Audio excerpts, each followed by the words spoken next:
Bom, vamos começar. Boa noite a todo mundo, sejam todos bem-vindos, bem-vindas. Essa é a nossa terceira aula da pós-graduação de Jogos Teatrais, a pós-graduação Lato Sensu, completamente EAD da FAConect. Quem coordena o curso sou eu, Cristiane Martins, e a Paula Bittencourt. Hoje estarei só eu aqui com vocês, daqui a pouco eu explico por quê. Falar um pouquinho, né, do curso. Então, o curso de Jogos Teatrais é uma pós Lato Sensu com 450 horas, né?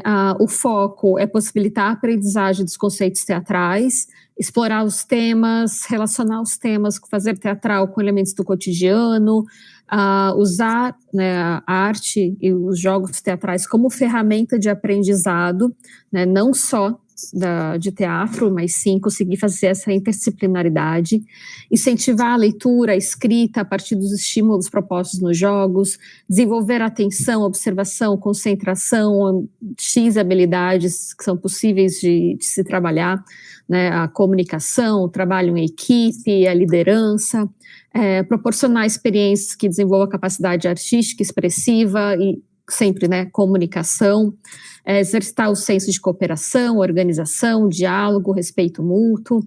É uma gama gigantesca de possibilidades que a gente consegue extrair através dos jogos teatrais, né? E esse é o nosso intento com essa pós-graduação. Bem, a pós, ela tem um núcleo comum e um núcleo específico, né? O núcleo comum, que é a didática do ensino superior, ética, metodologia da pesquisa científica, educação inclusiva. E o núcleo específico, que foi todo pensado, produzido por mim e pela Paula, né? Que a gente trabalha em 6 módulos, né? São 2 módulos totalmente teóricos, sobre a introdução à história do teatro ocidental 1, que vai da Grécia Antiga até a Idade Média, introdução à história do teatro ocidental 2, que é do Renascimento à Modernidade.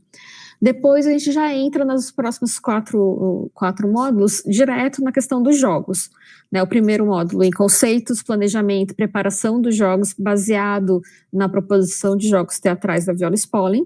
Depois tem o módulo de aplicabilidades, que é justamente pegar esses jogos da viola e colocar eles em trabalho com um grupo, seja em sala de aula, oficina, um pequeno grupo, enfim. Depois tem o módulo de improvisação corporal e termina com o módulo de jogos de palhaçaria.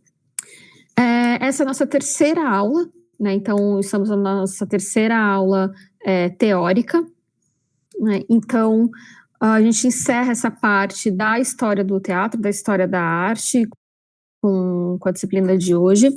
A gente falou na primeira aula sobre história do teatro grego, né? A gente falou sobre a Grécia Antiga, o teatro clássico, né? Então, essa questão do surgimento do primeiro ator, surgimento da dramaturgia, surgimento dessa ideia, dessa concepção de teatro que a gente tem hoje no Ocidente, que nasceu lá na Grécia. Daí a gente falou também dos dramaturgos, né, os clássicos, também um pouco como até hoje, né, se mantém, digamos, se mantém vivo e atual a temática trabalhada naquela época já. Na segunda aula a gente falou sobre o teatro medieval, a gente deu uma passada sobre como que foi o teatro na Idade Média, chegando ao Renascimento, e a gente terminou falando sobre a comédia dell'arte. Na aula de hoje, eu vou até já começar a compartilhar com vocês aqui.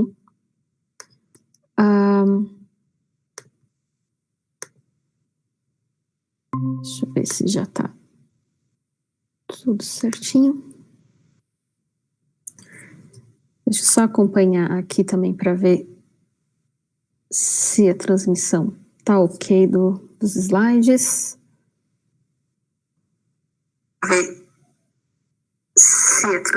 Deixa eu só tirar o som daqui.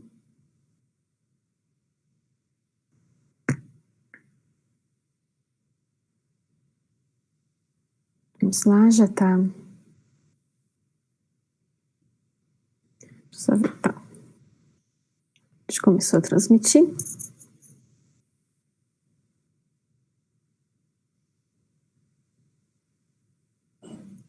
Deixa eu só voltar aqui. Desculpa, gente, só estou vendo se tá indo a tela, certinho ao vivo.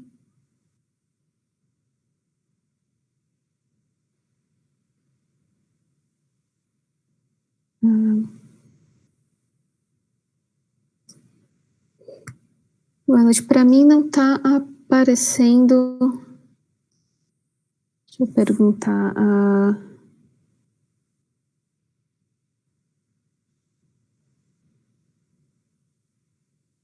Desculpa, a gente só vê se está aparecendo o slide certinho, porque para mim não está mostrando.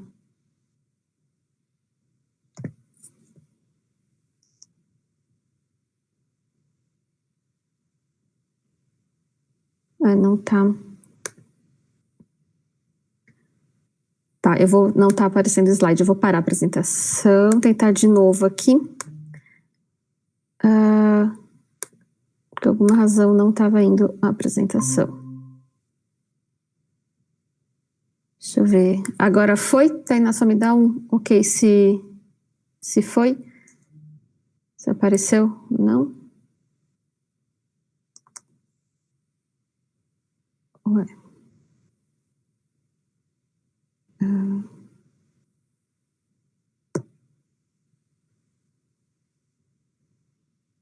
Deixa eu vou parar aqui de novo de compartilhar. Deixa eu tentar mais uma vez.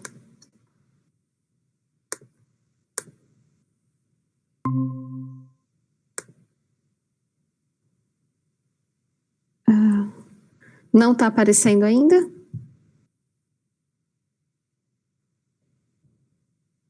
Ainda não. Ué, que estranho. Tá, só um momento, eu vou tentar compartilhar no meu PowerPoint, então, em vez de ir na apresentação. Só um instantinho, gente, só um pouquinho, porque é importante que vocês tenham essa visualização dessa apresentação. Só um pouquinho.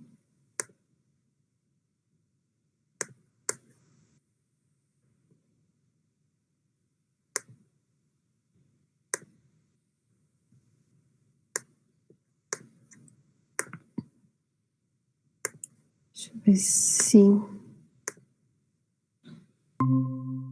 Vamos ver se agora vai.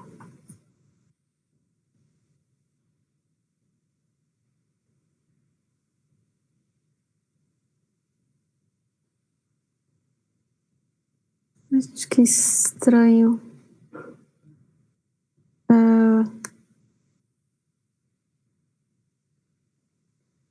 Não está indo. Eu já tentei compartilhar a janela agora e tentei compartilhar a guia. E também não foi. Deixa eu ver se compartilhar a tela inteira.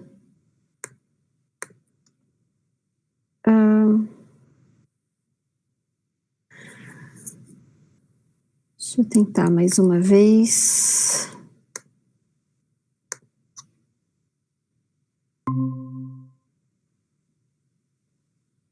Vamos ver, tomara que vá.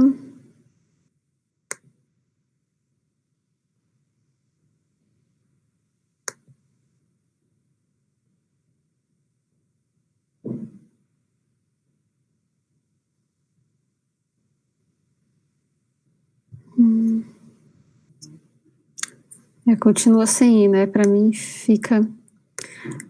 deixa eu ver, se eu tentar...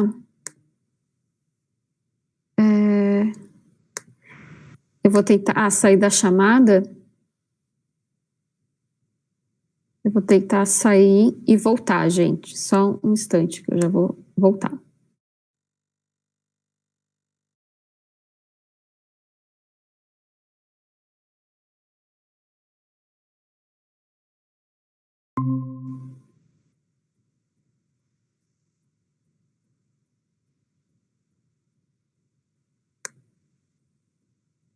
Vamos lá ver se agora vai.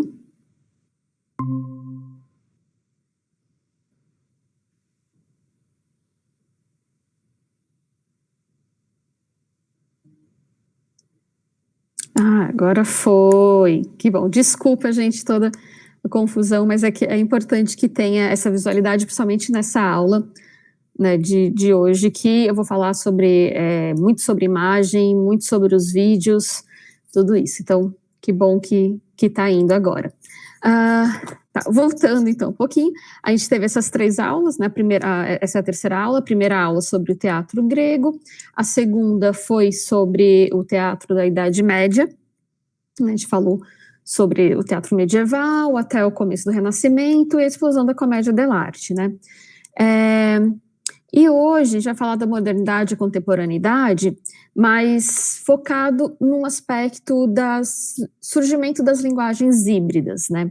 Então, o que seria isso? E por que eu estou sozinha aqui hoje? Bem, esse é um dos temas que eu venho desenvolvendo desde a época do meu mestrado. Esse aqui é a minha dissertação de mestrado, né? Eu trabalhei com 2 artistas, o Emílio Garcia Webe e o Mark Jenks, que são de áreas diferentes. O Emílio Garcia é da área do teatro e o Mark Jenks das artes visuais, mas chega no momento em que se cruzou tanto, né, essas linguagens, que o que a gente tem são obras extremamente parecidas, né? Se você não conhece, não sabe, até diz que é do mesmo artista, né? E isso acontece porque a gente está num período realmente de similaridade muito grande, né, das linguagens, e por que essas linguagens são hoje, né, discutidas. Gente, só outro problema técnico aqui foi.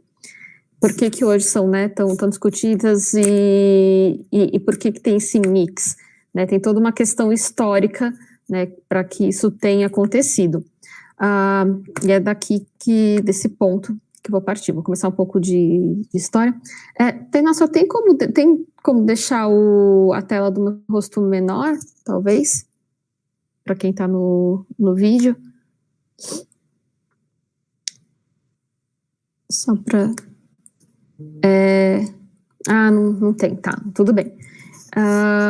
Então, vamos lá. Aqui eu escolhi, nessa capa, essa imagem, né, do Vila Vila, do De La Guarda. A gente vai falar na frente um pouco mais deles, mas...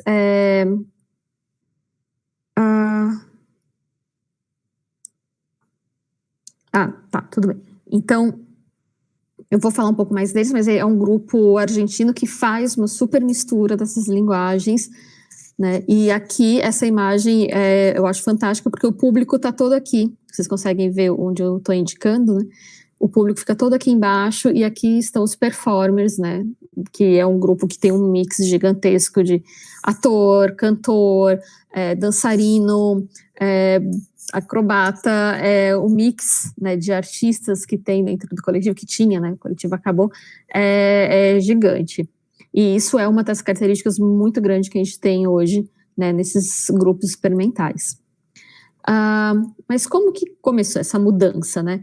Eu trago 2 aspectos, né, 2 momentos da história da arte, não da história do teatro, mas da história da arte, para a gente conseguir entender como que a gente chegou nesse momento, né, que a gente está hoje. Um muito importante é o movimento futurista, lá do começo do século XX. E o que esses movimentos começo do século, né, o que estava acontecendo? A gente precisa entender um pouquinho de história também para entender por que teve essa mudança tão radical, né? No final do século XIX, no começo do século XX, muitas coisas estavam acontecendo no mundo de forma geral, né? O mundo estava se modernizando, digamos assim. A energia elétrica estava ocupando todas as cidades, né, todas as grandes cidades já estavam com energia elétrica, a questão das grandes indústrias, a velocidade, né, os trens já estavam se popularizando, tudo parecia que estava sendo assim, transformado completamente, prédios sendo erguidos, né, e isso influenciava na arte. Como que eu vou continuar fazendo aquele mesmo estilo de arte, né, peraí, então...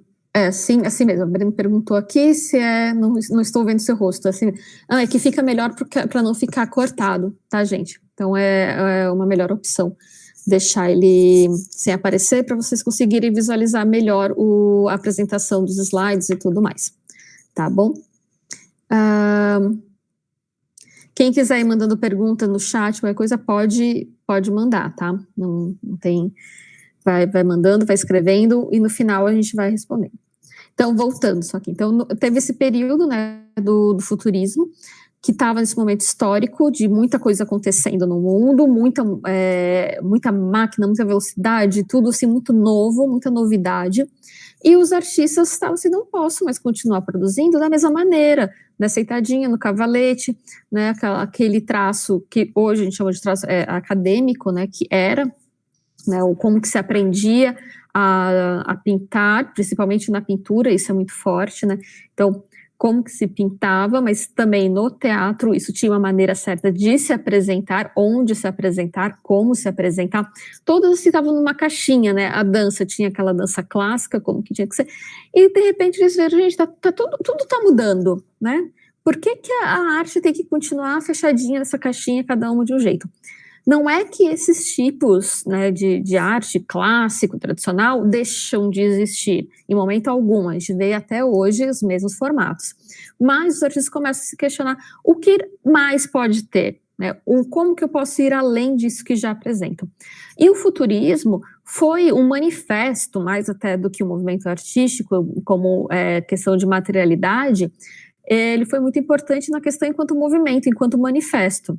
Então, ele tem data exata do surgimento dele, porque foi um manifesto, né, futurista, foi um escrito, né, por Filippo Marinetti, ele escreveu, mandou para o jornal francês, Le Figaro, e foi publicado no dia 20 de fevereiro de 1909. Então, eu trouxe aqui a imagem, né, do jornal, aqui veio todo o manifesto futurista, ele fala, né, o futurismo.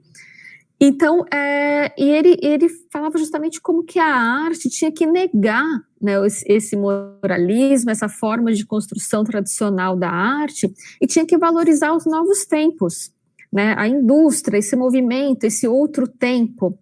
Então, junto com o manifesto, ele também organizou o que ficou conhecido como saraus futuristas, que eram esses encontros de artistas, né, de pintores, atores, figurinistas, cineastas começaram, né, porque começou a ter também uma outra arte que surgia aí, que era o cinema, junto com todo esse movimento, já se tinha fotografia, né, mas ainda era algo muito caro, tal, começou a ter cinema, que também era caro, mas o cinema tinha um movimento, algo além, então começaram a se juntar. Em 1916, eu deixei aqui a capa do filme, foi feito o filme futurista, que é Fita Futurista, né, então para Arnaldo Ugina. Então, começou a ter esse encontro desses artistas, esses encontros se davam nesses saraus, né, que era realmente para fazer esse movimento de performance, né, ainda nem existia o termo performance arte, como a gente entende hoje, mas já se pensava nesse aspecto da arte performática, aquela que acontece no aqui e agora, né. Então, teve essa questão muito forte do futurismo, e o outro movimento também foi o dadaísmo, porque, só um parênteses, porque o futurista, né, o movimento futurista, ele foi lançado ali em Paris, né, teve muita força, né, então na França e também na Itália, e o dadaísta, que foi um movimento mais ou menos no mesmo período, um pouquinho depois, mas ele surge em 1916, quando o futurismo já estava, né, sendo discutido e falado e propagado, né, pela Europa, em Zurique, né, na Suíça, foi criado o Cabaret Voltaire, né, pelo Hugo Ball e Amy Hennings. Então lá o que eles começaram a fazer? No estilo desse sarau futurista, começaram a fazer esses encontros também, esse movimento. E eles tinham um pouco além, eles tinham uma revolta e uma negação. Mas por quê também? Outra questão daí de história que a gente precisa saber. Os futuristas ainda estavam num período que a guerra, né, era antes, né, futurista é pré-guerra, então a guerra ainda era algo que poderia acontecer, mas ninguém tinha certeza e nem imaginava e nem pensava que estava tão próximo de acontecer, e muito menos que seria tão grande, né? Eles achavam que poderia ter todo esse movimento, o conflito. Poucos achavam. Quem deixou isso muito claro, né, entre, digamos, artistas literários foi o Nietzsche. O Nietzsche foi um dos poucos que falou, olha, dessa forma, vamos entrar numa guerra, e não vai ser uma guerra entre um país e outro, mas sim uma guerra, né, de forma geral do mundo todo. Mas a maioria achava que não, né, isso ia ser muito difícil. Só que acontece, em 1913 começam a ter uns barulhos, né, uns ruídos, e em 1914, estoura a Primeira Grande Guerra, né, foram a Alemanha, a Império Austro-Húngaro e Rússia contra, né, França, Estados Unidos, e a Itália entrou também com eles, né, e teve essa grande explosão, né, da guerra, que durou de 1914 a 1918. Né? E isso moveu muito os artistas, né? Como que a gente vai falar de arte, como que a gente vai discutir mais ainda agora, com a guerra, né, como discutir isso? Então, o dadaísmo já surge nesse período, né, onde está acontecendo a guerra, não tinha acabado ainda. É que a Suíça era um país neutro, até por isso, né, que o dadaísmo estava ali na Suíça, porque ele tinha essa neutralidade, e essa neutralidade fez também com que muitos artistas europeus se exilassem ali naquele momento. Né? Então, o dadaísmo, enquanto movimento, ele tinha essa questão da revolta, da negação, e ele trazia essa problemática dessa sociedade que estava em conflito, essa sociedade que estava realmente com problema. Né? Então, o dadaísta, ele teve, assim como o futurismo teve um dia exato, o dadaísmo teve um fim, né? Um início e um fim. Então, o Tristan Tzara foi um grande escritor do período dadaísta. Ele pegou e escreveu realmente o fim, né, o fim voluntário do dadaísmo na Europa, concluindo que ele havia servido, né, por um momento para libertar os artistas para buscar outras coisas, né? Vamos atrás de outros. Eu trouxe aqui, tem um videozinho, mas eu vou deixar para vocês. Quem é aluno da aula vai ter lá no PDF, vai ter os links para vocês acessarem. Tá bom? Porque daí cada um eu deixei um vídeo para explicitar um pouco melhor. Mas essa imagem, a gente consegue ter uma ideia um pouco de como que era esse encontro dadaísta, né? Como que as pessoas colocavam seus cartazes, suas falas, suas performances nesse lugar, tá bom? Então, vamos lá, passando. Né? Então, o Tzara, ele falou assim, né? O dadaísmo conseguiu trazer, né, esse momento de que precisamos ter algo novo, né? Precisamos ter novas linguagens. Então, que linguagens são essas? Né? Ele encerrou o fim, o dadaísmo acaba aqui. Né? Ele fala, o dadaísmo acabou. Né? Agora vamos abrir espaço para outras coisas, né? Para que novas linguagens surjam. Enfim, então, que linguagens que são essas? Então, eu abri aqui, fiz uma nuvem de palavra. Tainá, pode colocar o link para o pessoal respondendo de que novas linguagens vocês acham que é essa. No final a gente dá uma olhada nessa nuvem, né? Porque assim, o que acontece? Futurismo e dadaísmo está lá no começo do século XX. Onde que isso vai respingar mais forte, né? Na década de 1960. O que acontece em 1960? Começam vários movimentos que começam a trabalhar realmente essas várias influências de novas linguagens, de como usar corpo, como que se usa, né, os novos espaços, tudo isso começa a vir lá, que daí surge happening, body art, land art, instalação, performance art, né, começa a ter esse hibridismo das linguagens, mas assim, até então, né, a gente estava falando de um hibridismo que ainda não tinha necessariamente, era tudo muito incipiente, o que é, o que não é. Começa na década de 60 os artistas darem nomes mesmo para realmente o que eles faziam. Tainá, você está falando que o link não ficou disponível para clicar. Mas vamos lá, gente, daqui a pouco já está ali o link, vão lá preenchendo o que vocês vão achando. Então, tá aqui nessa nuvem de palavras, vamos pensar, né, o que vem para vocês. No final da aula a gente discute mais quais foram essas palavras que foram surgindo. Então, vamos lá. Aqui. O grave. Ainda não foi, Tainá? Ainda não liberou como link para o pessoal clicar. Tá. O grave. Grave é uma sigla, brasileirou, né? Grave. Porque seria o quê, né? A sigla significa Groupe de Recherche d'Art Visuel.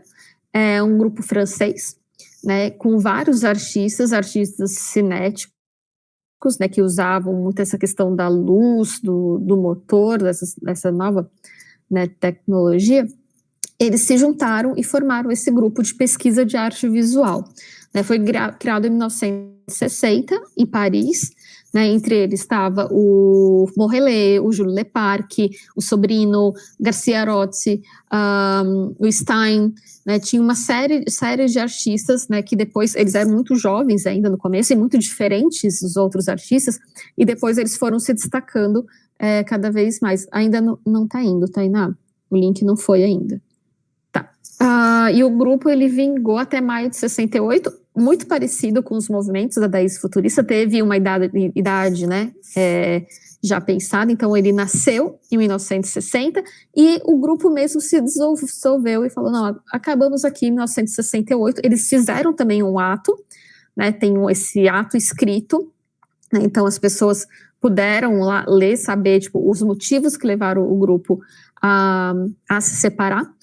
E uma coisa, né, eu trouxe essa imagem deles aqui, porque eles tinham esse plano, isso aqui era um planejamento da ação, e aqui era uma foto de uma das ações. Eles tinham uma questão muito importante, que hoje se discute, e eles já traziam isso lá em 1960, que era a participação do espectador na obra. Né? Então, além de trabalhar, né, como todos os artistas em seu trabalho individual, de pensar no teatro, apesar de serem todos artistas plásticos, o importante é pensar que eles já traziam essa questão do espectador e do uso do espaço nessa discussão lá em 1960.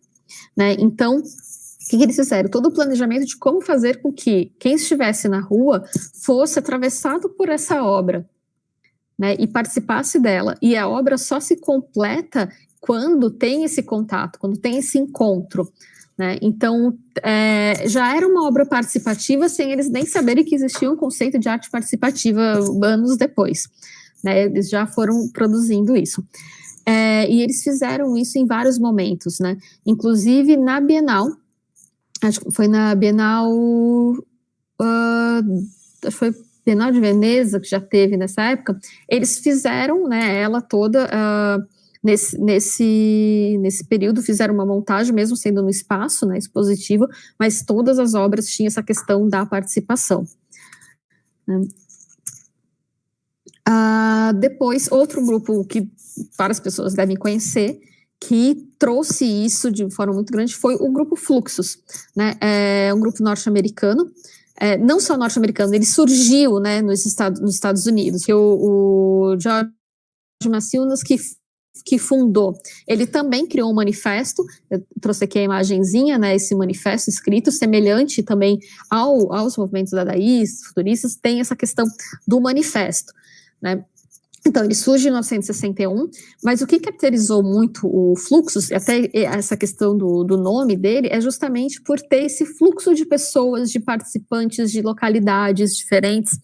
Né? Então, a ideia do grupo sempre foi não ser somente um grupo que é fulano, é formado por fulano X, Y, Z, mas sim com os mais variados artistas, os mais diferentes locais. Então, conseguiu juntar, teve um período, né, em um dos momentos, né, da história do Fluxus, tinha mais de 60 artistas espalhados por toda parte do mundo, assim, mas era principalmente Estados Unidos, Europa e Japão. Né, então, e eram artistas que trabalhavam com música. Aqui, né, o John Cage, ele foi um artista do Fluxus, e ele trabalhava com a música experimental. A Yoko Ono está aqui nessa outra imagem, né? Ela também trabalhava muito com a arte visual, com o happening, né? A ideia do happening, né? O Tony Cox, que foi o ex-marido dela, trabalhava muito essa questão também do corpo. Então, tinham inúmeros artistas. Eu trouxe aqui um trechinho, só para vocês assistirem comigo desse trabalho do... Eu só vou parar de compartilhar essa tela aqui para eu compartilhar a tela do vídeo. Só para a gente assistir um pedacinho dessa apresentação do Joel Cage, né, do Water Walk, que esse é muito interessante. Deixa eu voltar aqui. Espero que agora seja rapidinho. É muito interessante ver essa ideia da experimentação, né? Então, ele experimentava essa questão dos sons. Deixa eu só ver se está compartilhando.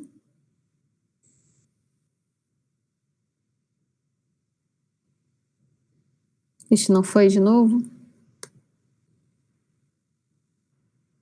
Deixa eu tentar mais uma vez.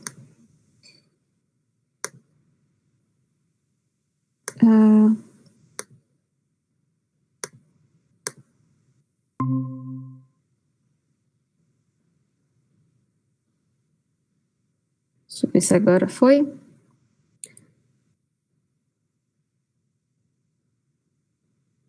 Ixi, não está indo. Eu vou tentar voltar aqui a apresentação. Espera aí.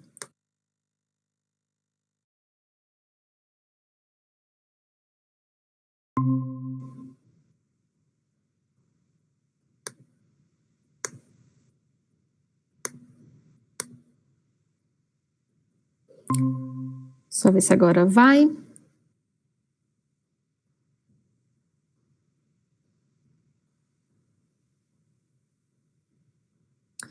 Não está indo, gente. Então, eu vou tentar voltar aqui. Eu vou passar os links. Eu vou passar aqui no chat para você, Tainá, no chat do Meet. E daí você lança os links para eles, por favor. Eu vou tentar voltar à apresentação. Deixa eu ver se eu vou conseguir.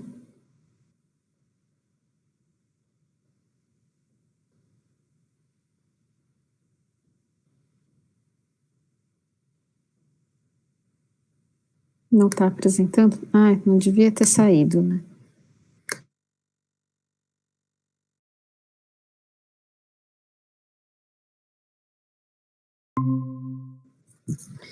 Então, a gente não está conseguindo fazer a transmissão do link, mas quem quiser é só procurar, é super fácil de encontrar. John Cage, Water Walk, que tem todo o que eu acho muito interessante de ver, de assistir, ouvir, isso é para ouvir, entender como que era a experimentação, né? Era muito mais importante para eles o processo de experiência, né? Essa experimentação dos diversos objetos. Não está indo de novo.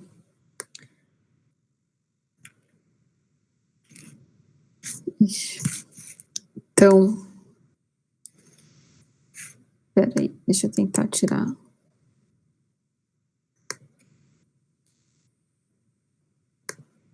Deixa eu ver se a tela inteira vai.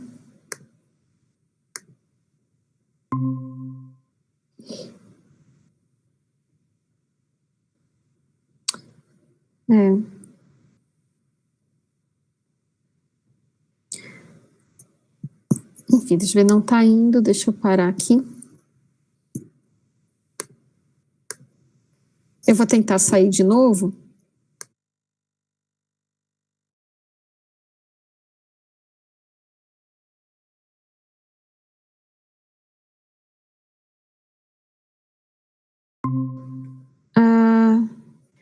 Eu vou tentar te mandar o... Deixa eu compartilhar contigo, Tainá.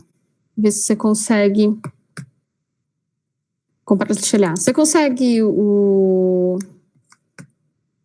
tentar compartilhar esse link que eu passei do vídeo do John Cage? Deixa eu tentar mais uma vez.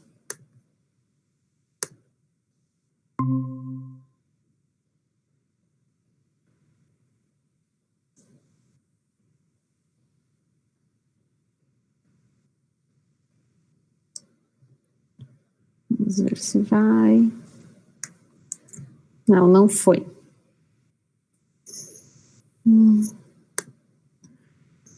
Eu vou...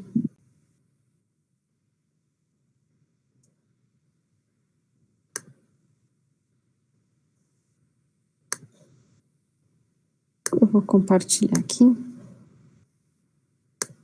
Eu vou te passar aqui, Tainá, ver se você consegue compartilhar a apresentação. Vou te mandar o link. Isso. Agora vocês estão assistindo o vídeo do John Cage. He takes it seriously. I think it's interesting. If you are amused, you may laugh. If you like it, you may buy the recordings. John Cage and Water Walk.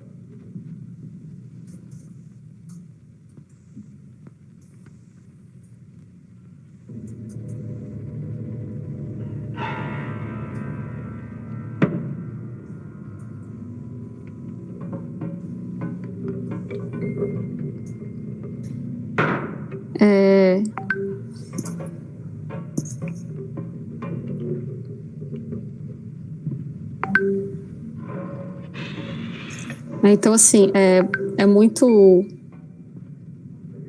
interessante. Então, assim, é muito interessante ver essa experimentação que ele fazia, esse envolvimento, né, que tinha, né, com o público.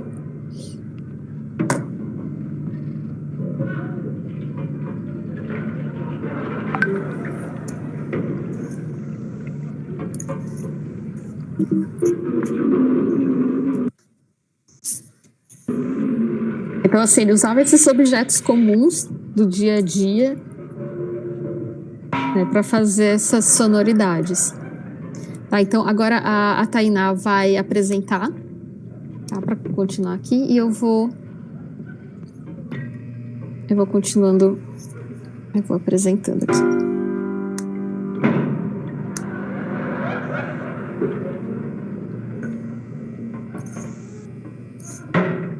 Então, acho que pode ir tirando já o vídeo do John Cage e voltar para a apresentação, para os slides. Que daí eu vou...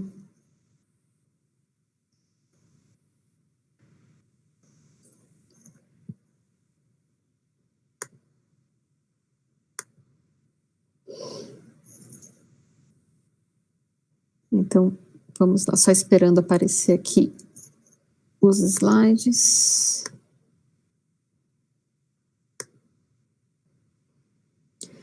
Então, a gente estava lá, né? A gente falou do dadaísmo, a gente falou das novas linguagens, na década de 60.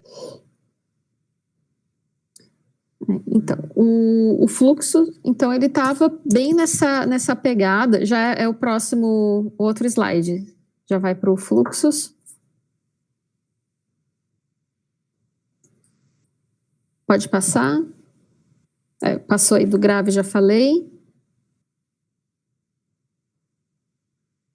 E daí eu estava aqui no fluxos, né? Então, o fluxos, ele trouxe, né, para a história moderna, realmente essa questão, assim, além de estar falando sobre coisas do dia a dia que estava acontecendo, trazia esse envolvimento, né, público, esse movimento, essa questão do corpo, do som, né, trazia vários elementos. Só dá para deixar, tá cortado o slide, assim, então tá cortando as palavras. Não sei se consegue diminuir, para dar para visualizar tudo. A Aline falando, se a gente mostra essas experimentações para os alunos do ensino médio, eles dizem que é tudo louco. É bem isso, ele traz, né, realmente a questão da experimentação, isso é muito forte. E era isso que eles queriam, realmente provocar, né, é uma provocação. Então, o que a gente consegue afirmar mesmo desses movimentos novos, que eles queriam provocar, eles queriam chocar, né, o status quo daquele momento que se encontravam, né, tendo realmente essas discussões. Pode passar o próximo slide? Então, o Fluxus, ele trouxe isso, reverberou, e como ele foi um movimento, né, mundial, porque tinham artistas de todos os lugares do mundo, isso ficou latente e para vários artistas, refletiu, né? Tipo, respingou para todo mundo que estava ali. E aqui no Brasil eu trouxe o Hélio de Sica para vocês, que é desse mesmo período, né? Ele é um artista também da década de 60, então ele estava ali junto com os fluxos acontecendo lá nos Estados Unidos, e ele começa a trazer esses questionamentos também. Eu não posso só fazer uma arte, uma pintura, uma tela ali, né? Ele nasceu no Rio de Janeiro, ele era filho, né, ele era neto de artistas, né? Então ele começou a ter esse questionamento também, e principalmente a questão do público, do envolvimento do público, né, de trazer. Então ele também era outro que estava trazendo essa arte participativa, que a gente tanto discute hoje em dia, num momento, né, que ainda não tinha. Então eu trouxe duas imagens importantes, de trabalhos importantes, porque o Hélio de Sica também pintou, ele também criou instalações, né, ele fez um trabalho um pouco mais tradicional, mas depois ele começou a se questionar também, né, o que eu tenho que fazer? Né, a arte precisa romper, né? Então ele fez parte do grupo Frente, do grupo Neoconcreto, né? Ele circulou por esses grupos, né? Então ele começou a ter esses questionamentos também e pensou ir além, né? Como que eu vou além? Né? Uma das obras mais emblemáticas dele nesse ir além, né, é o Parangolé. Aqui é o Nildo da Mangueira, porque o Hélio de Sica, ele não só, né, ele queria ir além, mas ele ia além, né? Então ele queria sentir como que era, né, uma escola de samba, como que era essa energia das pessoas da escola de samba. Então ele fez parte, ele estava lá junto com a escola de samba, e ele pegou esses sambistas e trouxe para o mundo da arte. Inclusive, eu não me recordo o ano exato, mas a primeira apresentação com os parangolés, ele invadiu uma exposição toda bonita, formosa, né, aquela coisa, né, de vernissagem de grandes artistas. Ele chegou lá com o pessoal da escola de samba, com os parangolés, e eu quero apresentar minha arte. Então ele teve essa invasão, né? Ele invadiu aquele espaço, e assim, quem são as pessoas, né, para falar que não era arte? Aquilo era um local, né? Ele foi até um museu, né? Se não me engano, era a exposição que estava sendo organizada pelo Jean Boguit. Ele invadiu a exposição com os sambistas da Mangueira, né, com os seus parangolés, trazendo essa questão de cor. Ele fala, também estou discutindo cor, porque conforme tem o movimento, essa cor, ela vai para o espaço, porque os parangolés são todos coloridos, super coloridos, né? E a outra experiência dele, muito importante, é a Cosmococa, que é essa foto que está aqui embaixo com as redes, que quem já teve a oportunidade de ir até em Inhotim, tem essa recriação do Cosmococa. Cosmococa, ele falava que podia ser construído em qualquer lugar, né? O primeiro lugar, a primeira Cosmococa que ele construiu foi no apartamento dele quando ele estava em Nova York, né? Então, que é um espaço de experimentação. Então, esse aqui é só um dos espaços da Cosmococa, né? Até tem CC5, né? Hendrix War, porque fica tocando a música, né, do Jimi Hendrix, tem esses vídeos, né? Então tem essas instalações e essas redes que as pessoas ficam ali, ouvindo aquele som, deitado, ouvindo essas projeções que estão em todas as paredes, inclusive teto e chão, né? Então, assim, é um projeto de espaço onde pode ser recriado em vários lugares. Essa daqui foi uma recriação feita no Walker Art Center, nos Estados Unidos, mas em Inhotim tem a maior Cosmococa. Por que a maior? Porque são vários espaços, inclusive a piscina, né? Então, é um ambiente que, se você quiser, você pode ir lá em Inhotim e entrar na piscina dentro da Cosmococa, que vai, junto com projeção, junto com som, criar essa ambientação, ter essa vivência. Então, o espectador, ele não só ele admira a obra, né, ou ele aprecia a obra, ele frui com todos os sentidos, né, ele frui tocando, ele frui sentindo o cheiro, porque na Cosmococa, dependendo da sala, tem lá um incenso ou alguma outra coisa queimando, para ter esse também, essa coisa olfativa. São sons diversos sons em diferentes lugares do espaço, muita imagem, né, trabalha muito a questão também da luz e da sombra. Então são espaços mais escuros, espaços super iluminados, né, tem toda essa experimentação. Então ele falava, a Cosmococa era a grande obra, né, do Hélio, porque você realmente sentia com todo o seu corpo, né? Então isso tem, e ele trazia de tudo, então tinha o musical, tinha a questão do o corpo que você estava usando, não era só o do artista, né? Além da body art ou dos happenings que tinham o uso do corpo do artista, mas sim o corpo do próprio espectador faz parte da obra, né? Então tinha que ter esse uso do corpo. Tem que ter a gestualidade, porque se você vai caminhar retinho, parado, numa cosmocoque, você não vai experimentar nada. Tem o vídeo também, o link, né, que é o trailer, não precisa passar agora tá tudo nesses, onde tem o playzinho, ele vai direto para o link. Mas depois eu vou deixar para os alunos da pós, vão ter todos esses links lá na plataforma, tá? Então, eu só deixei o vídeo, que é um trailer do filme contando a história do Elliot Sica e mostra, né, essa questão do Parangolé, a voz dele, ele mesmo contando, né? Pode passar o próximo slide, por favor, Tainá. E é muito importante a gente ver, porque a gente estava falando, né, de fluxos lá em 1960 nos Estados Unidos, e aqui no Brasil a gente já estava com essa produção acontecendo, né, também forte e importante, assim, né, como foi a do Hélio. Então, hibridismo, né, o momento que a gente chega hoje, né, a gente está no momento realmente interdisciplinar. Então, não tem como a gente falar de teatro, e claro, continua tendo, como eu falei lá no começo da aula, continua tendo todos, né, os tipos de teatro clássico, no palco italiano, no teatro de arena, tudo isso continua. As coisas estão coexistindo, né? Mas o que acontece é que tem uma parcela de artistas e produtores de arte e de espectadores interessados num outro movimento da arte, que é esse movimento realmente híbrido, né? Onde a gente consegue mesclar, né, todos os tipos de arte numa única criação. Essa imagem que eu trouxe aqui é do La Fura dels Baus, que é de um espetáculo também. Você vê o público lá embaixo super pequenininho, porque eles trabalham com... tem vários tipos de obras, é um grupo que está desde os anos 70 até hoje na ativa, e eles têm trabalhos que é dentro de um barco, né, esse navio cargueiro. Eles têm que são esses bonecos gigantes, eles trabalham também dentro do palco italiano, dependendo do espetáculo, mas eles vão tendo essa mesclagem, né, das linguagens, e isso que é o mais interessante.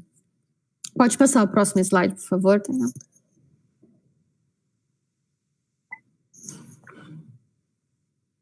E esse momento realmente, né, do híbrido, dessa mistura, que é interessante a gente pensar.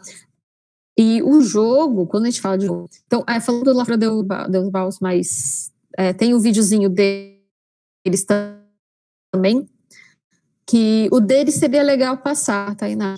Então, ele é um grupo, eles se autodenominam, uma questão na Espanha também, outra questão de história, porque tinha esse problema da Catalunha, né, com a independência da Catalunha, e eles vinham com essa discussão também, né, como defender, como falar sobre isso. O próprio nome, né, La Fura dels Baus, vem por causa do local que eles estavam, né, que é o furão do... a palavra exata, eu não quero dar, mas assim, do que seria desse esgoto, né, furão do esgoto. Colocando o público no mesmo espaço, né, tanto naquela imagem, essa daqui é uma obra de 84 deles, e então, claro, eles não tinham o sucesso nem a grana que eles têm hoje, né, mas já trabalhava o público todo ao redor, né, e na foto anterior vocês puderam ver que estava o público, toda aquela parafernália gigantesca. Então eles estão sempre colocando o público no mesmo espaço, tendo esse acesso, e eles trabalham com vídeos, com câmeras, com instrumentos, né? Geralmente eles têm uma música ao vivo nas apresentações deles, né? Eles não costumam dos momentos, né, da entrada de cada um dos sons. E, por exemplo, eles foram montar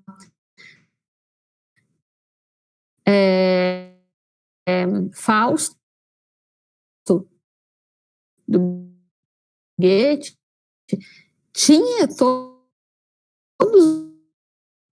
os diálogos, eles usaram muito som ao vivo sendo produzido com música eletrônica, imagens, essa questão de invasão do espaço, né, não existe mais espaço definido de público e palco, né, eles tiveram bastante essa diferença. Pode passar, por favor, Tainá. Se tu conseguir passar o vídeo desse, o vídeo do Lafura seria bem interessante para ficar bem claro para quem não conhece como que funciona, o que é essa questão que eu falo desse grupo revolucionário anárquico.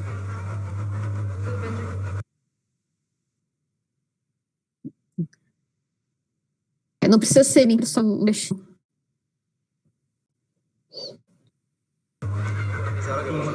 Essa é da montagem de 84. Pode passar um pouquinho para frente, porque aí é o público entrando no espaço.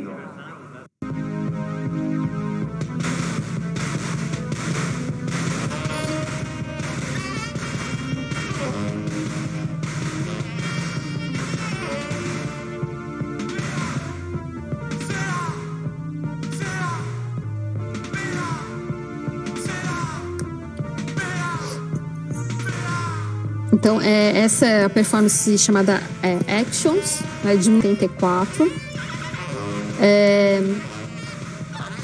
Então, ele tinha, né, o músico ao vivo também. Ele mostra, né, tá sempre ali, toda uma performance, né, tipo, musical, com as pessoas, com o público junto, esse corpo, né, isso. Tem que ir pela Lafura, você vai estar envolvido, você tem que estar envolvido, né, porque não perderam, foi essa junção de elementos, né. Pode voltar para o slide, por favor, Tainá, só para ter uma ideia desse envolvimento, como cadê, né, onde está o público, né, o que é feito, essa mistura, né,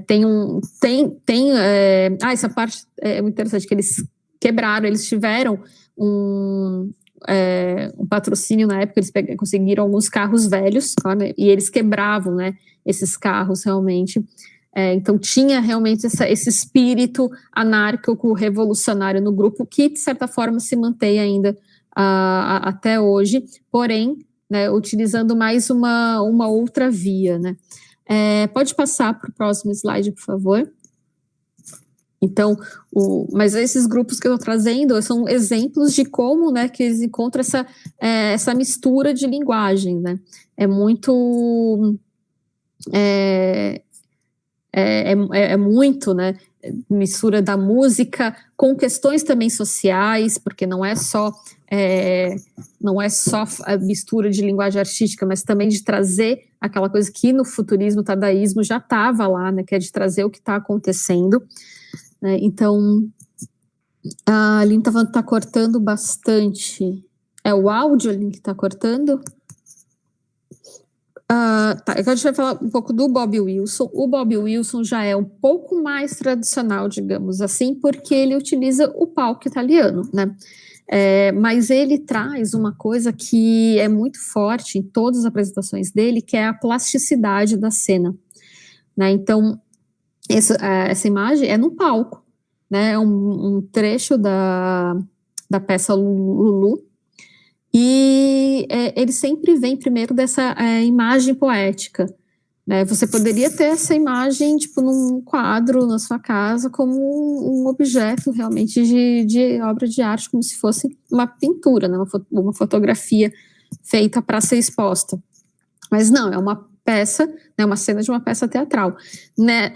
Nessa peça específica, ele trabalhou com o Lou Reed, né, então a peça inteira é com a trilha sonora do Lou Reed, que foi criada para a peça, né, pensada, né, quer dizer, desculpa, eu confundi, a peça foi criada, pensada nessa trilha sonora, né. A Aline está falando, Zé Celso na oficina também faz bridismo, o espaço do grupo é incrível. Sim, com certeza. Podia ter colocado o Zé Celso aqui. O Oficina, para quem não conhece, em São Paulo, ele já tem esse espaço que ele foi pensado em ser quase esse espaço multiuso, assim, para arte, porque você pode, você assiste um espetáculo do grupo formado de uma determinada forma, outro espetáculo usa aquele espaço completamente diferente, e tem essa proximidade também, tem essa questão da estética muito, muito grande. Mas voltando aqui, para o Bob Wilson, ele, por ser, talvez, um pintor, um artista visual, quando ele vai para a cena, né, para as artes da cena, ele traz com ele toda essa questão da visualidade, né? Então é muito importante para ele o jogo de luz e sombra, o uso de luzes coloridas, como que vai ficar essa ambientação, né, como que vai ficar esse enquadramento, né, a imagem que isso vai trazer para o espectador. Então, assim, ele é um artista conhecido mundialmente, né, justamente por trazer esses experimentos, né, essas inovações de vanguarda e de ter sempre essa mistura com o artista. Ele trabalha muito com o Philip Glass, né, são vários os trabalhos dele em parceria com o Philip Glass, então sempre tem esse pensamento, né, da música junto com a imagem. Tem um videozinho também, vou deixar o link para vocês, senão vou me estender demais, vou mostrar todos os vídeos. Pode passar o próximo slide, por favor, Tainá. E, uma coisa importante, né, também falar do Bob Wilson, ele é o fundador da Watermill Center, né, que é uma escola que preza justamente essa questão da interdisciplinaridade. Então, a ideia, ninguém vai lá estudar pintura, por exemplo, você vai estudar, né, um período, tem vários cursos, e você vai ter essa mescla, esse intercâmbio com outros alunos, com outros professores, diversas linguagens. Isso é muito interessante.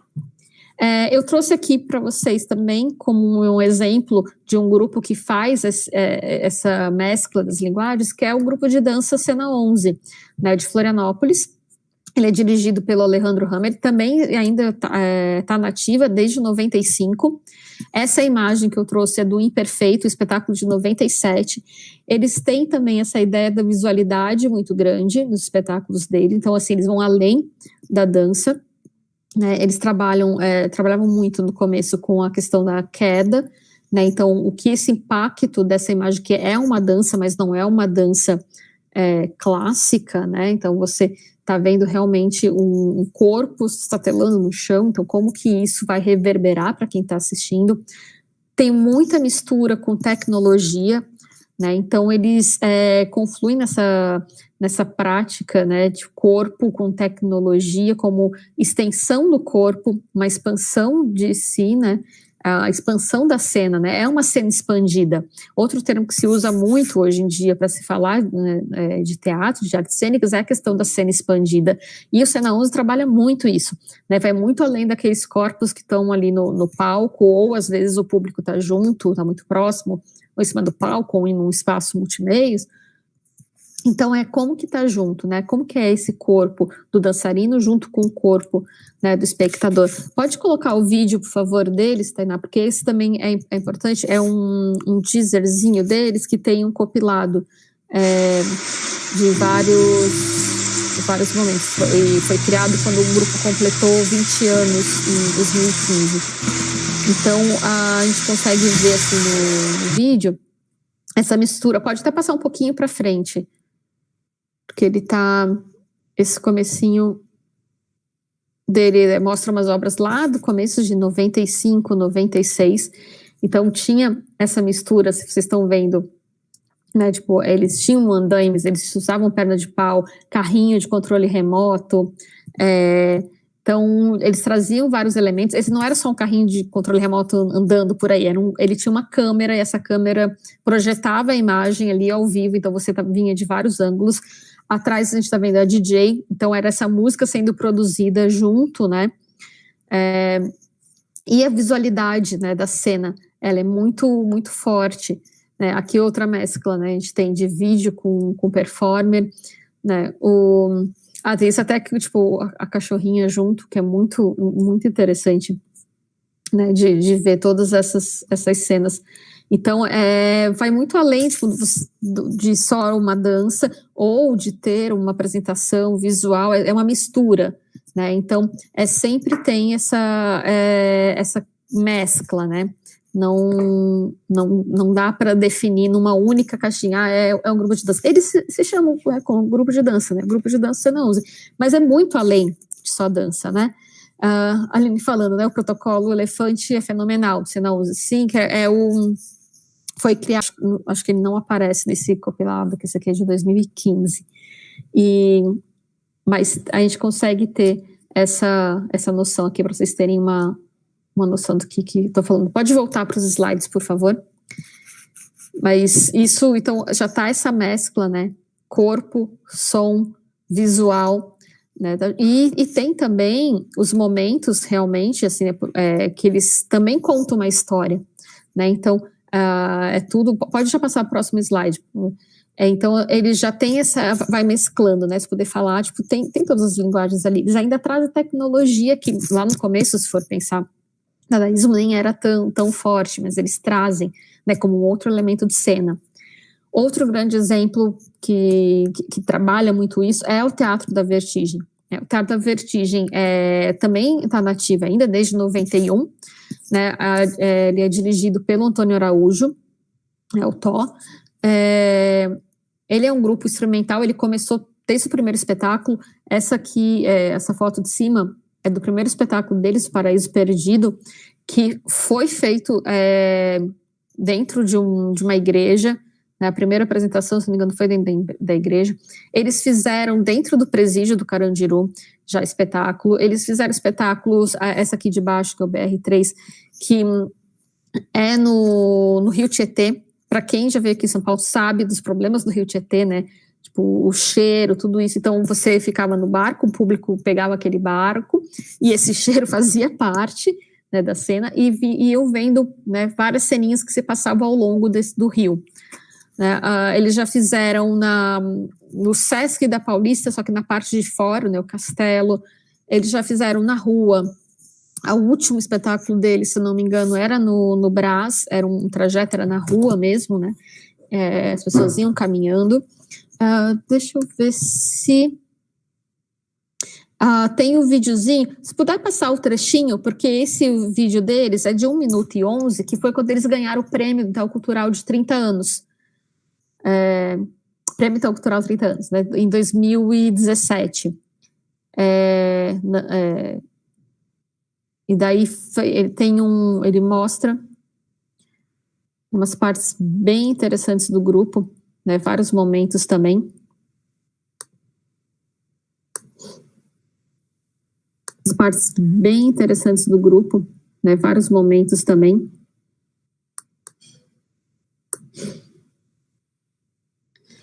Então, tem imagens, pode passar um pouquinho só para frente, então, assim, pegaram imagens desde a época do Paraíso Perdido, né, até os trabalhos mais recentes.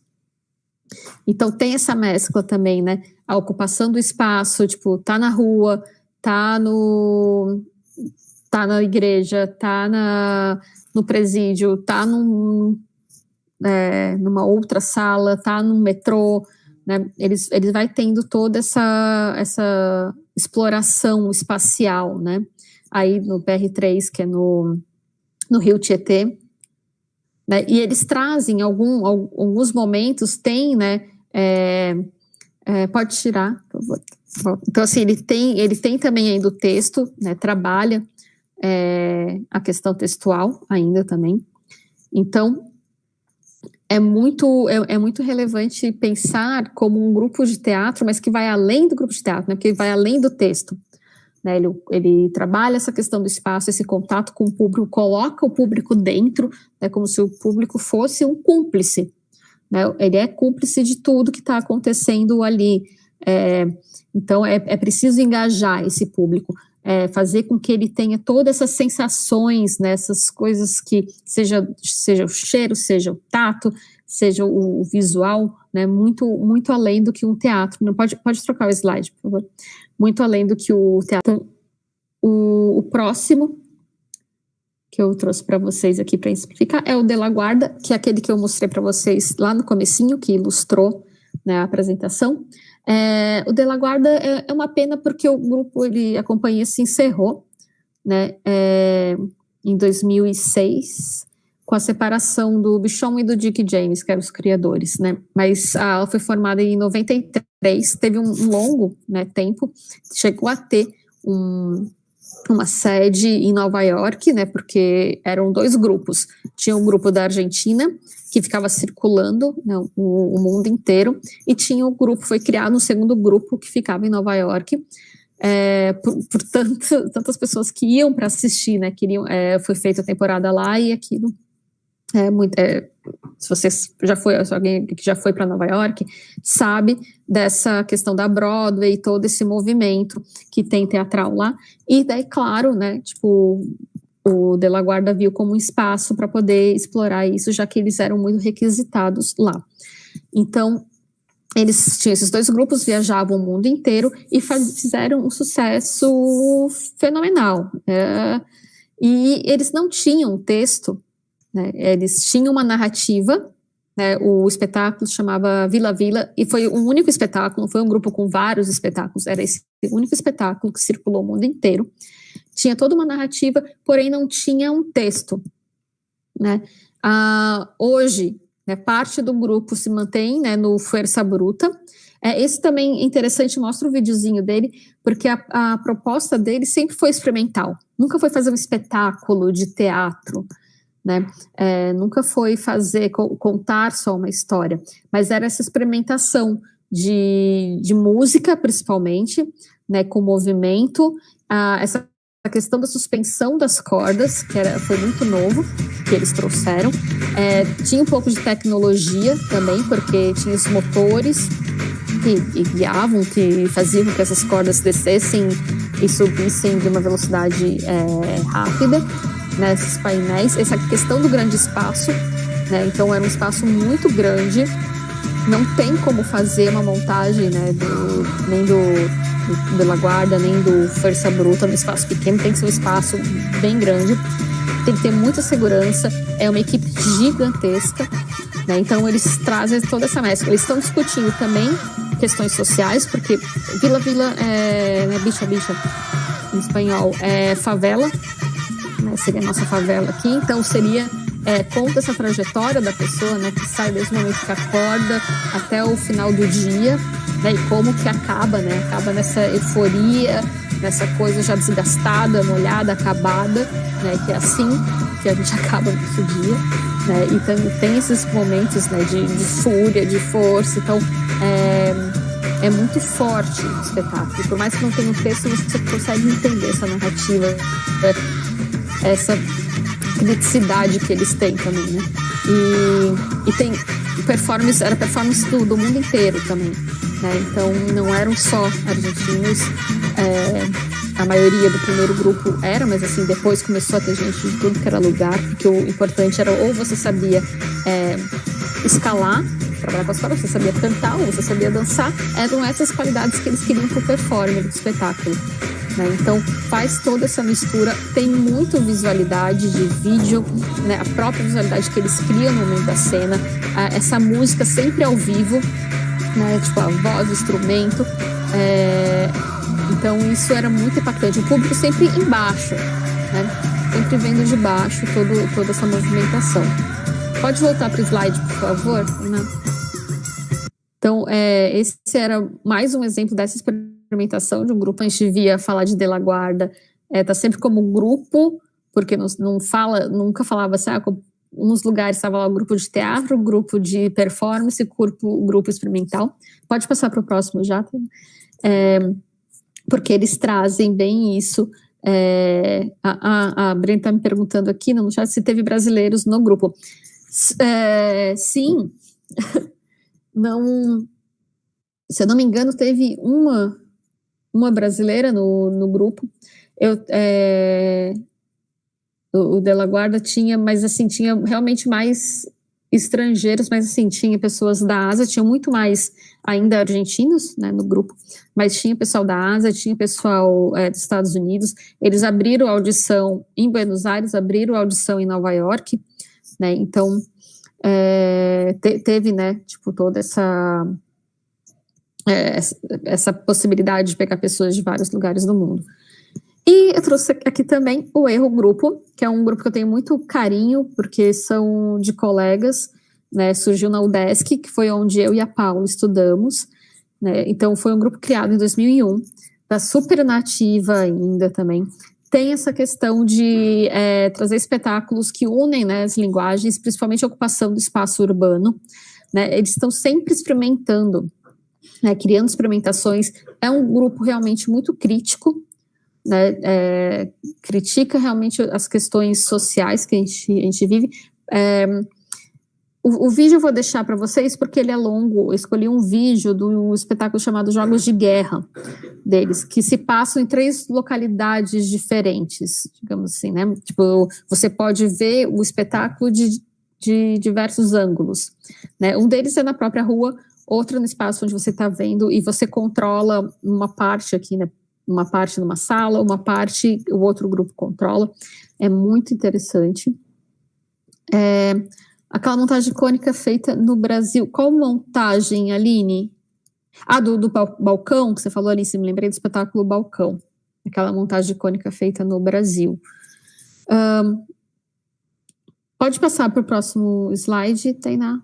Acho que também já está.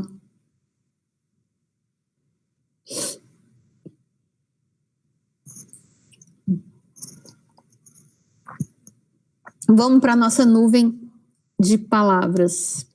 Eu não sei se eu vou conseguir, como eu não estava conseguindo compartilhar aqui com vocês. Deixa eu ver como que tá.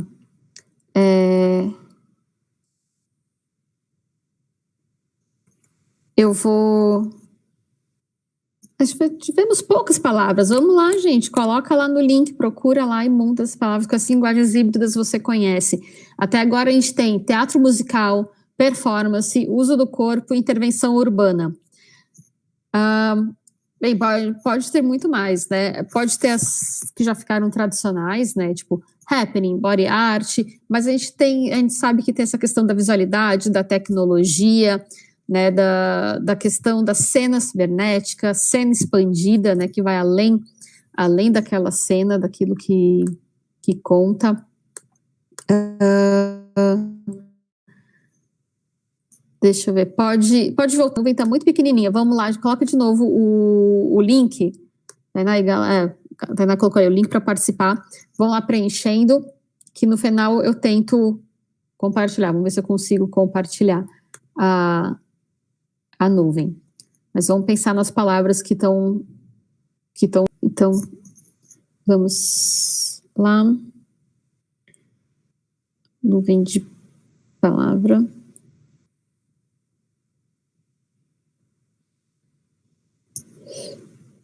Espera aí, vamos voltar para o slide. Acho que a gente já está quase encerrando, a gente encerrou os grupos. E depois eu quero só, na verdade, agora fazer uma reflexão com vocês, principalmente os alunos, né? Que é pensar o que fica, né?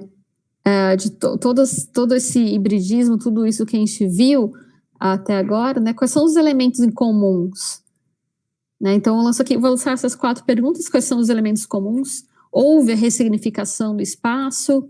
O que resta de teatral? Teatral naquele sentido mais tradicional, naquele sentido bem, né, do palco italiano, da cena clássica.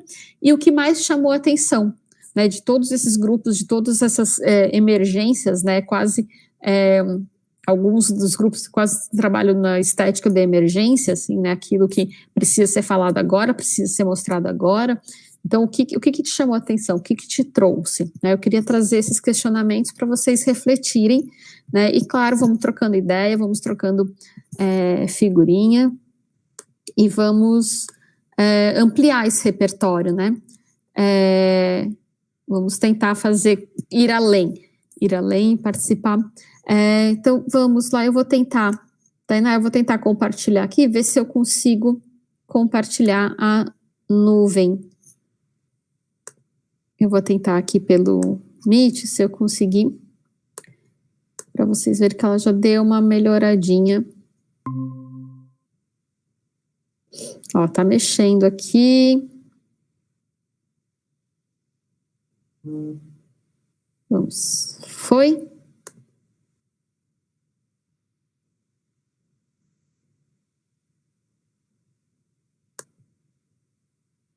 Apareceu a nuvem. Então, ó, a gente está aqui. Nossa nuvem foi se deu uma modificada, então surgiram outras palavras. Então, teve cinema, intervenção urbana estava grandão, diminuiu, teatro musical, uso do corpo, instalação, performance. Sim, instalação e performance foram mais digitadas, né? Foram digitadas, deixa eu ver quantas palavras, se eu consigo visualizar aqui. Ops, desculpa, deixa eu voltar para a nuvem. Então, vocês passam, tipo, sim, gente, tipo, é cinema, são as artes visuais, são, tipo, se for pensar, as artes do corpo, né, dança, teatro. O hibridismo realmente ele começa a pegar um pouquinho de cada linguagem, né, e ele mistura e não se prende, né, não se prende numa caixinha do que é, né, então é muito visual, com certeza, e esse visual não se resume, né, só tipo a imagem plástica, mas sim essa imagem em movimento, né, do cinema, como que é esse corpo passando na rua, como que para minha pesquisa agora de doutorado sobre cegos, então como é que do desvio coletivo, o que é esse cor iluminado caminhando pela rua, né, quem quiser dar um Google desvio coletivo cegos, e vocês vão ver o quão impactante é essa cena, então não é só aquela cena parada, né, mas essa cena em movimento colocada nesse outro espaço, né, o som, né, a sonoridade, a arquitetura, né, o urbanismo, tudo isso começa a ter essas influências uma na outra e vão se modificando e nunca é a mesma coisa. A ideia, né, a origem mesmo desse hibridismo da arte é justamente ter essa modificação o tempo todo, constantemente, em todas as épocas, e permitir, né, deixar o artista realmente livre para ir explorando, sem ter amarras nenhuma, de realmente conseguir produzir, né, o quão livre ele for. Então, gente, hoje, dessa parte, né, da aula, seria isso, a gente encerra esse bloco, né, de parte de historiografia, né, da arte, historiografia do teatro, e as próximas aulas agora serão focadas realmente nos jogos. Então, teremos 2 aulas sobre jogos teatrais do conceito de viola spolen, né? Então, a gente vai trazer uma primeira aula falando sobre conceituação, ficha, como se lê uma ficha de jogo, como se aplica uma ficha de jogo, pensando realmente em estratégia, né, que seria essa parte realmente de construção do jogo. Depois, a gente ainda vai ter aula da aplicabilidade, como que a gente pode aplicar, né, esses jogos no dia a dia para as diferentes faixas etárias, nessa questão pandêmica, como aplicar o jogo, né, porque há a possibilidade sim de se fazer um jogo teatral através tipo, do vídeo, do online, né. Não é tão difícil como as pessoas pensam, é tranquilo, dá para fazer, é possível sim, a gente vai falar sobre isso também, é muito importante, e se você, né, quem está fazendo o curso, vai poder tirar e pensar como fazer, né, isso, transportar para esse momento que a gente está agora, e principalmente como registrar, como fazer essa documentação pedagógica, né, nesse momento do online. Depois a gente ainda vai ter a aula de improvisação corporal, que vai ser também um mix de prática, né, como trabalhar, né, esse corpo.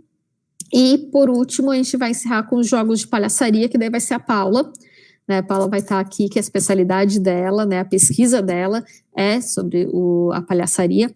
Então, ela vai vir toda com uma parte também conceitual e prática, né, dos jogos. Se ficaram dúvidas, aquela montagem se encaixa na linguagem híbrida. Se for, é que eu me recordo que também era ocupação, eu não tenho certeza, eu acho que era, mas é que eu posso estar confundindo a montagem depois eu vou te responder melhor, tá, Aline? Porque eu preciso relembrar como que era a montagem. Eu acredito que sim, se foi a que veio em São Paulo, que estava no Sesc em 2013, 2014, eu acho que ela sim. No curso de pós, pode começar a qualquer momento ou tem data específica?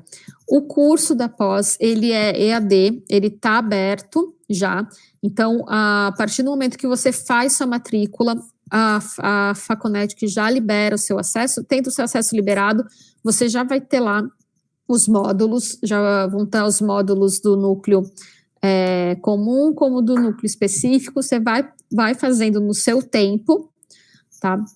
Então, tá lá, você pode ir fazendo, tem as partes, algumas, né, disciplinas tem umas atividades práticas que você precisa fazer o vídeo e mandar pra gente, mas se você quiser fazer, não quero fazer primeiro as matérias, depois eu mando os vídeos também, não tem problema, né, então vão fazendo. O tempo, né, é de 8 meses, por que 8 meses? Porque tem as aulas ao vivo, né, então para quem mas eu entrei agora, já perdi as 3 primeiras aulas. Tudo bem, tá gravado, tá lá na plataforma, né? Quem é aluno tem acesso à aula inteira, tem acesso ao material, todos esses slides que a gente apresenta, tá lá também. Se tiver dúvidas, se precisa de algum outro link, alguma outra referência também, é só pedir. Você pode também, se não conseguir fazer em 8 meses, pode fazer em 1 ano e meio, dependendo se precisar estender. Tá aqui o link, né, tipo, oferta Faconect, é só clicar no link, preenche seus dados e o pessoal de compras entra em contato com vocês para fazer a matrícula.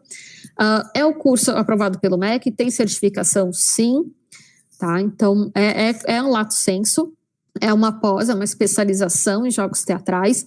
Lembrando, pode ser aplicado, não é só na escola, né? Jogos teatrais, até mesmo em empresas, em treinamentos de RH, é importante também entender porque os jogos teatrais, a gente vai falar muito disso ainda nas próximas 4 aulas, 5 aulas, a gente ainda vai falar só sobre jogos, né? Então as aplicabilidades são múltiplas, né? É muito importante a gente entender que quando a gente fala de jogos teatrais, a gente não está querendo dizer que a gente vai formar atores, atrizes, né? Mas sim que a gente vai poder explorar várias habilidades nas pessoas, principalmente de comunicação, habilidades de trabalho em grupo, né, saber trabalhar em equipe, saber liderar, isso tudo também está dentro dos jogos teatrais.